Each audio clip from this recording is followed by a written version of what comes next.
Brick me up, Big Daddy. It's the amazing world of Malcolm Mortar on The Coco Show.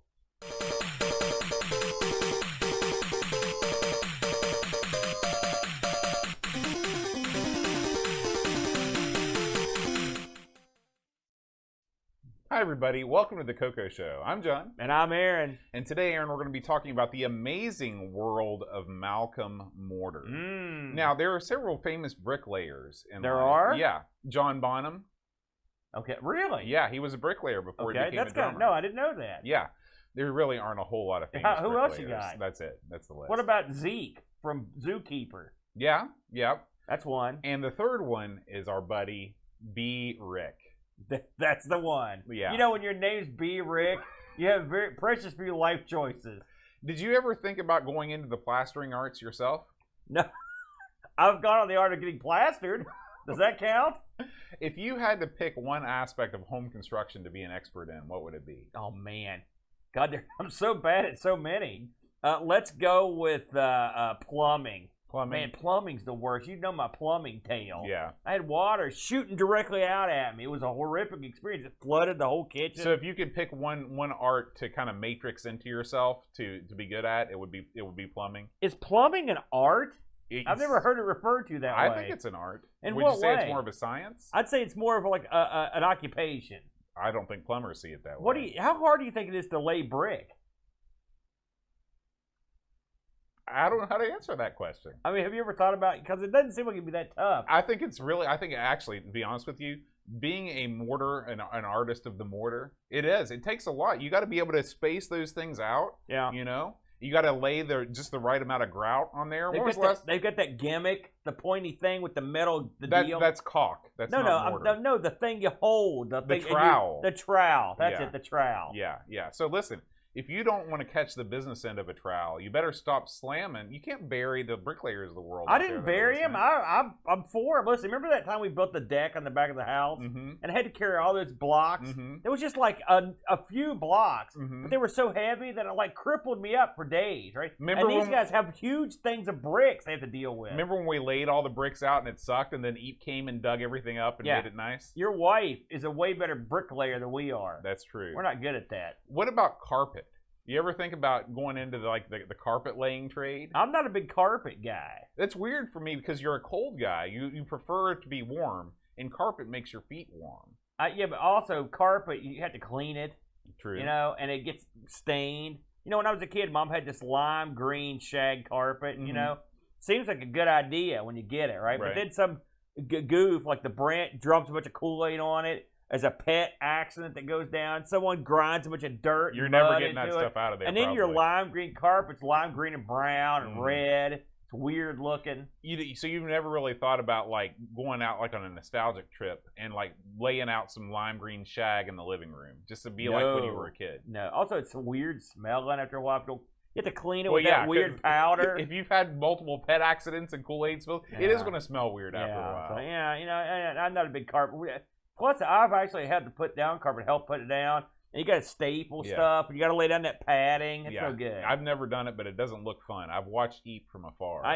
Your wife laid down the carpet too? She does mostly laminate flooring. What is your home maintenance skill? So far, Eep fixes roofs. She does all the lawn, the landscaping. She does the carpeting. What do you do? I participate from a supervisory level. So you sit around like a lazy geek. And sometimes I drink beer. Are you ready to take the plunge into the exciting world of the Tandy Color computer? Have you tried emulation and found it to be confusing and unreliable? The hell is Bitbanger? It's time to get yourself a real Coco and get yourself over to RetroRewind.ca to get it out with everything you need to enter the Coco universe.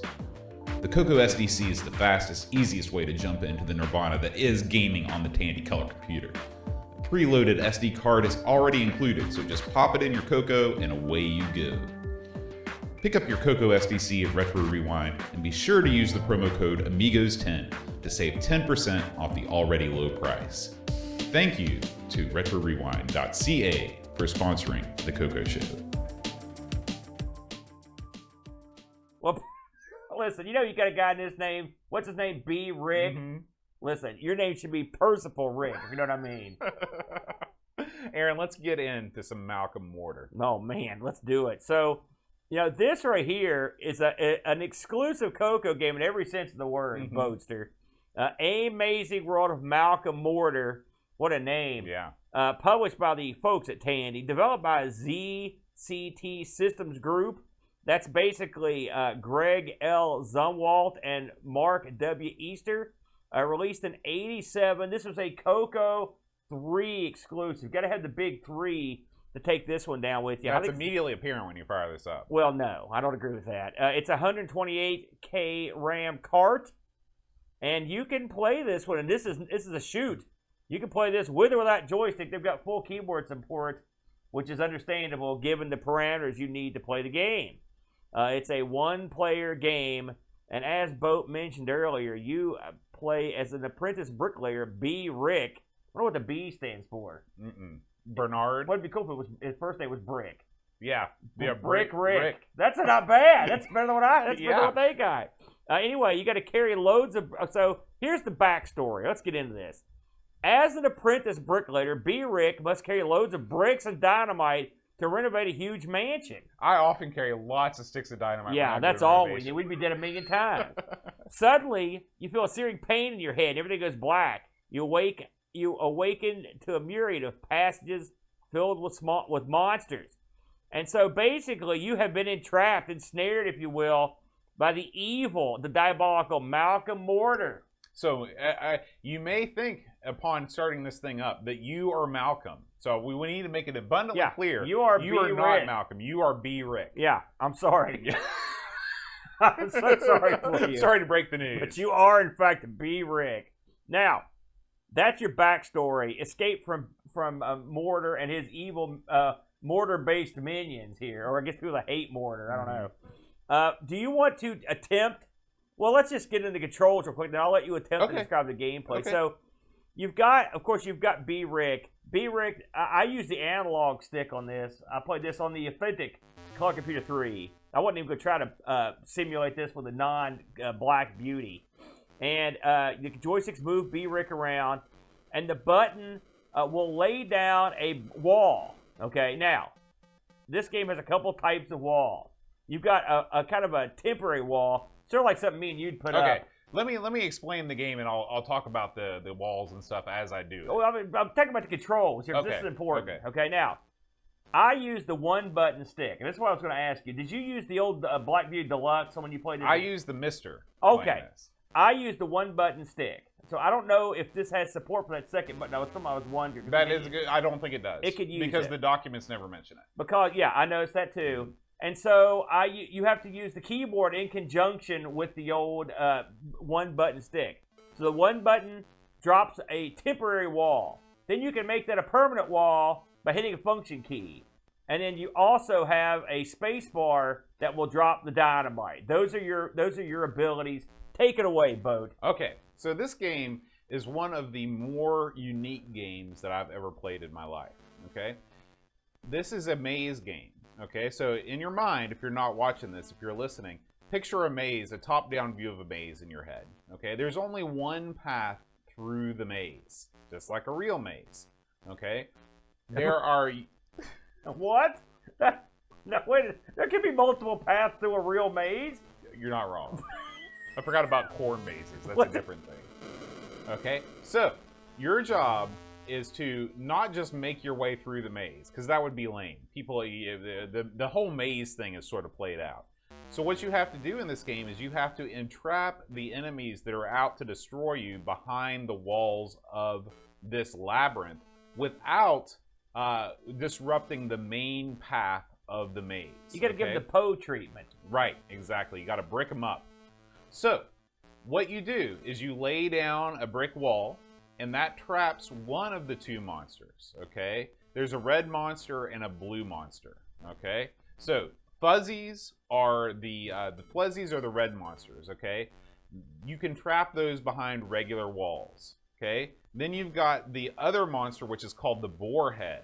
The boarhead does not attack you, but the boarhead can come through regular walls and it will attempt to free the fuzzy if you entrap it behind a wall. It's really irritating. Right. Things, yeah. So what you have to do is you have to lay down a wall, then you have to make it a permanent wall to make sure that the warhead can't break through and free the fuzzy. It's like putting up drywall. That's the temporary wall, and then you go back and brick it. That's exactly right. That's the way That's you do exactly it. right. Yeah. And as Aaron mentioned, this is a game that requires use of the joystick and the keyboard. Yeah. You press down the joystick button to lay down a temporary wall, then you press the F2 button to convert it into a permanent wall.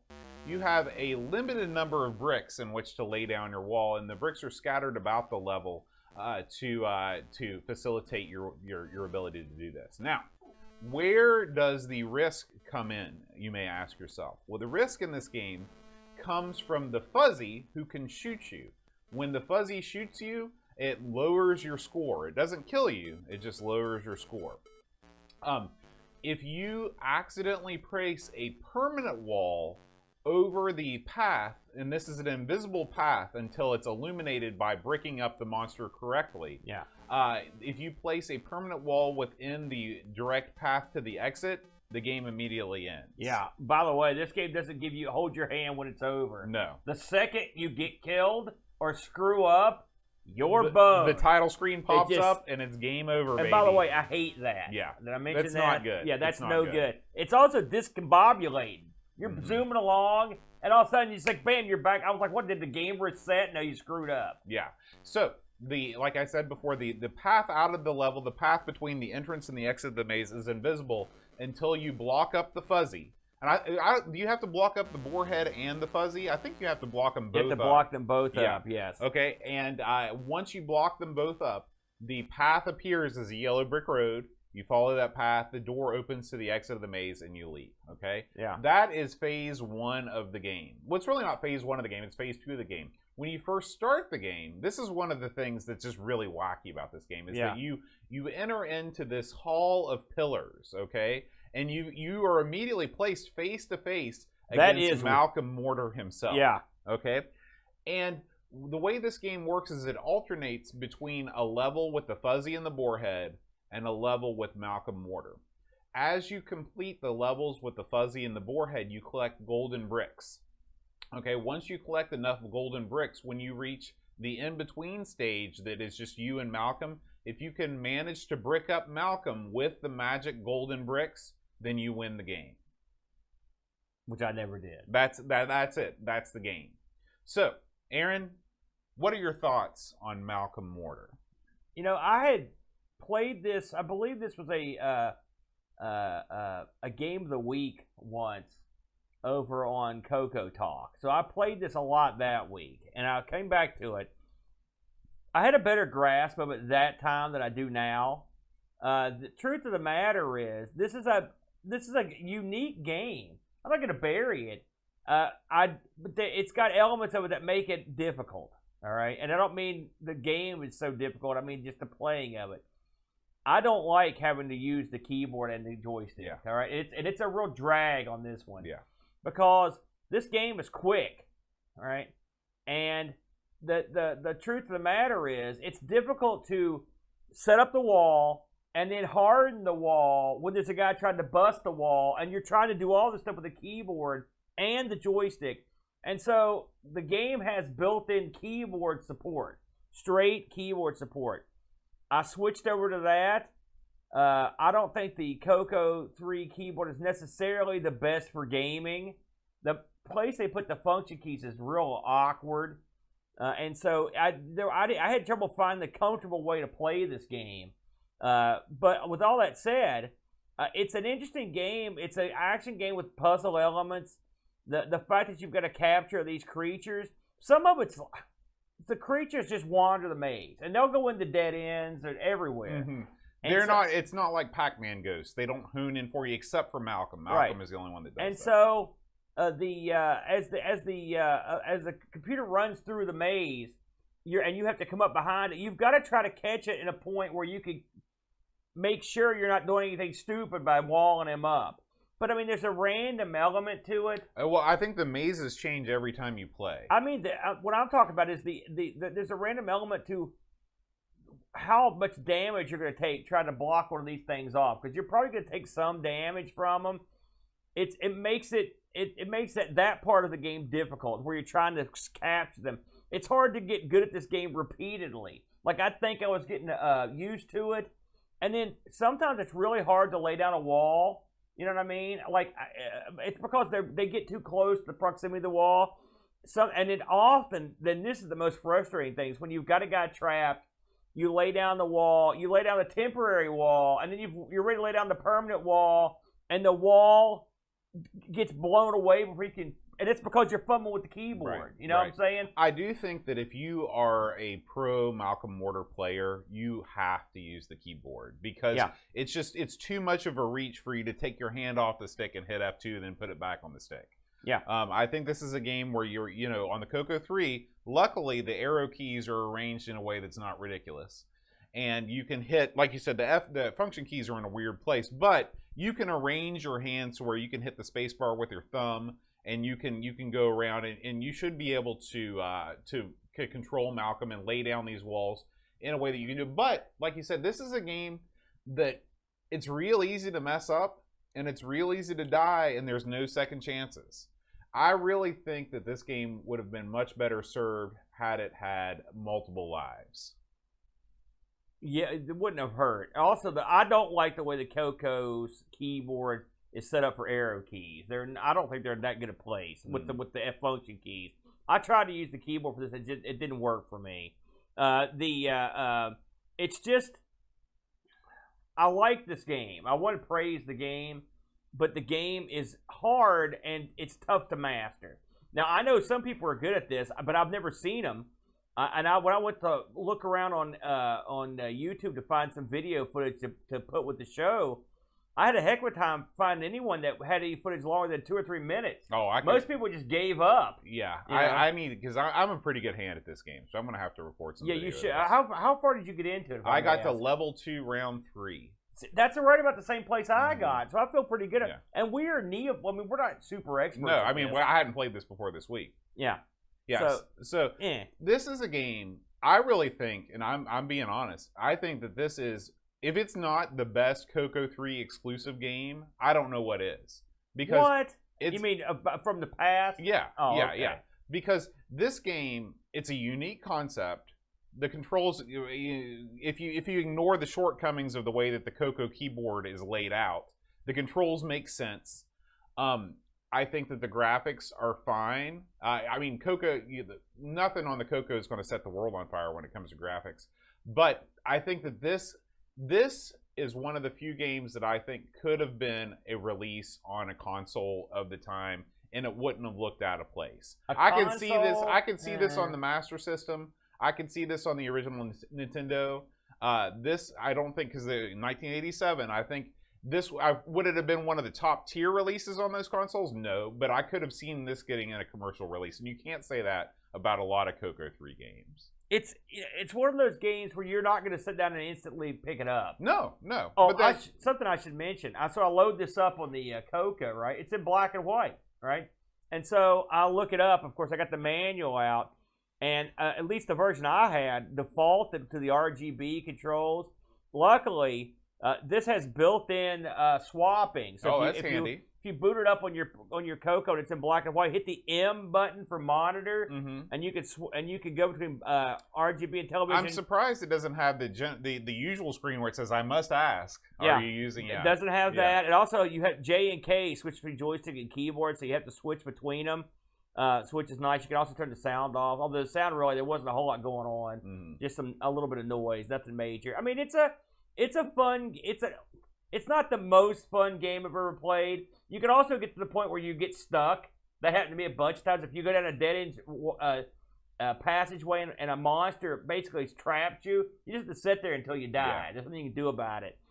So that's kind of a bummer. I don't like games where you can get stuck, and this game it happens a lot. You can get stuck a lot. Now, you're not going to make yourself get stuck, generally, because you can blow up your own walls with dynamite unless you run out. But there are plenty of opportunities here to get stuck. So, it's unique. It's a unique concept. I'm willing to give a game a lot of extra credit if it presents a unique concept and it doesn't look like total garbage. And this game is very unique. I've never played another game like it, and it doesn't look like total garbage. Yeah, I don't think they really. I don't see why this couldn't run on the Coco 2. There's no way it could run on the Coco 2. It couldn't run this fast. There wouldn't be this many colors. It would have to be more zoomed out. I will say the colors. They would have had to probably tone down a little bit, but I think otherwise, I think they would have had no problem running the Coco 2. It would look like Time Bandit if it was on the Time Coco Bandit's 2. great and looks great. Well, it wouldn't look like this, is what I'm saying. Yeah, I disagree with you. I did look up on eBay. Of course, this was a cartridge form. You can get it between $20 and $30. No problem there. So it's readily available. And this is what I did see in the store back in the day. Of course, you're talking a 1987 release, so you're at the very tail end of it. This is pretty much when the Coco 3 was going out the door. Did you get any Discord action? We did. Pajako6502 says, I'm still new to the Coco, so getting to play new old games is a treat. And this game was. I went to give it a quick play and ended up playing it for almost 3 hours. Oh, man. A simple yet clever game of trapping monsters in a game where a level head, not panicking into doing something, is key. These things I did not do. This game genuinely gave me the fear, and I loved it. Initially, not having a full view of the maze was annoying, but this is the game's secret sauce. Graphics do the job well, and sound design is awesome, creating a tense but fun atmosphere. I will go back for more. So look out, Malcolm Mortar. I'm coming for you. The fact this never made it to other computers is criminal. So if you're looking for something a bit different, check this out. It's not to be missed. L. Curtis Boyle writes, this is a game that doesn't technically push the Coco 3's hardware. It has 16 color, 160 by 192 graphics, moderate background sound, and some cutesy animations, but nothing spectacular. It lets you pick composite or RGB color sets and play with either a keyboard or joystick. What makes this game is the fun and originality. I haven't seen a similar game on any other platform. You have to find and use temporary bricks, and you go through various mazes, have to lock out all the creatures on the main path between the doorways and the top and bottom of each level. The ultimate goal is that every few levels you get into an open grid where you must build permanent walls that you have to lure Malcolm himself into and seal him off. Do this and you win the game. If I was rating this more based on sound and graphics, it would probably rate a 6 out of 10, but with the originality and fun of gameplay, it bumps this game up to 8 out of 10. And finally, Z9K9 writes, a very nicely balanced design, requiring a bit of dexterity, a bit of daring, a bit of reading the room, and a bit of memory to succeed. I like the fluid equivalence between your score and your life energy. I like the foreshadowing of meeting your final foe right up front. I was highly engrossed by the slow uber task of trapping Malcolm in the middle of his lair while rapidly collecting resources in the lower mazes, and while I didn't succeed in the too short time I played so far, I'll be back with a cask of Amontillado. Amontillado, Aaron. That's got highfalutin booze. I think what that is some highfalutin booze. There you go. I did find an actual review on this. Believe it or not, from our friends over at ICE, at the icepeople.net, which they review a ton of these games. Okay. They came in and gave this one a C. And they basically had a lot of the same issues I had. The controls weren't great. They didn't think the graphics were that good, which I'm kind of like I said. He says the same thing I did. This would have worked on any Coco. And he also wishes that there were multiple lives, which is what you did, which I agree with you. Well, maybe on that. maybe I'm wrong on this. Maybe this could have worked on the Coco. Well, like I said, it would be nice if everyone could play it. Mm-hmm. You know, absolutely. I'm sure at 87, you might as well play it at the high end. You know, so there you go. Yeah. All right. Well, Aaron, it's probably time to leave the amazing world of Malcolm Mortar. We want to give a big shout out to our Coco superstars, Robert Murphy and Steve Rasmussen. They form the Coco Game Selection team that choose these games. We also want to thank our Coco Show supporters, L. Curtis Boyle, Graham Bebke, Edvin Helland, Steve Rasmussen, Buttons, and William Becker. And Robert Murphy again. I figure I'll say them both twice, because that's the way I roll. You put them over. That's right. So, Aaron, what we got coming up next week? Let's find out. Time Patrol. Time Patrol. Look at that cool 3D rendering of a plane. That'll be neat. I'm sure the game's just like that, man. That's right. So, make sure you check us out. If you enjoy the show, you want to watch us live, we record live on twitch.tv/Amigos Podcast. Most of the time we do this on, who knows? This show, you never know. So, just follow us, and we'll let you know when we're recording. If you like the show, patreon.com/The Coco Show. You get access to our Discord community where we read your reviews on the air. Lots of other fun stuff on there. You can hang out with the one and only L. Curtis Boyle on there. And yeah, it's a good time. So we appreciate you listening. We will see you next time. And until then, all hail L. Curtis Boyle.